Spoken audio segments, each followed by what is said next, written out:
All right, guys, welcome back to the Utah Airguns Workshop. Today we're going to go over how to adjust the timing on an impact. So what you'll need to do this job is just a 2.5mm Allen key and a ruler. So to do this, you're going to remove your cheek piece. I've loosened this one up and pulled it off already, and then you're going to pull your backbone off. This is an Airmarksman backbone, one of the best upgrades you can get for your impact. We sell these, we make them.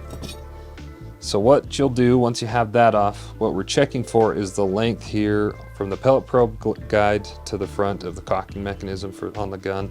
This distance between here and here, from the front face of the pellet probe guide to the back of the cocking mechanism, should be 21 centimeters.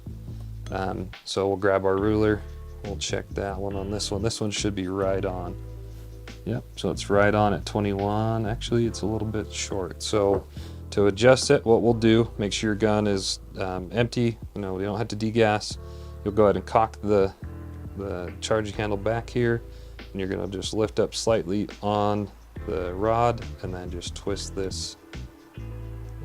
You're going to twist this out once, and that should put us right at 21 centimeters.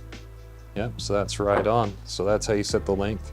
For a 35 cal impact, it is a different measurement. I don't remember what it is right now, but we'll put it up here. So super easy to do. Once that's all done, you'll go ahead and put your backbone back on the gun. This is a custom Cerakote we did through the workshop.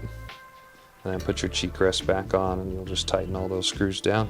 That's how you do it. If you have any questions, feel free to give us a call. Let us know if there's anything we can do to help you out. Thanks.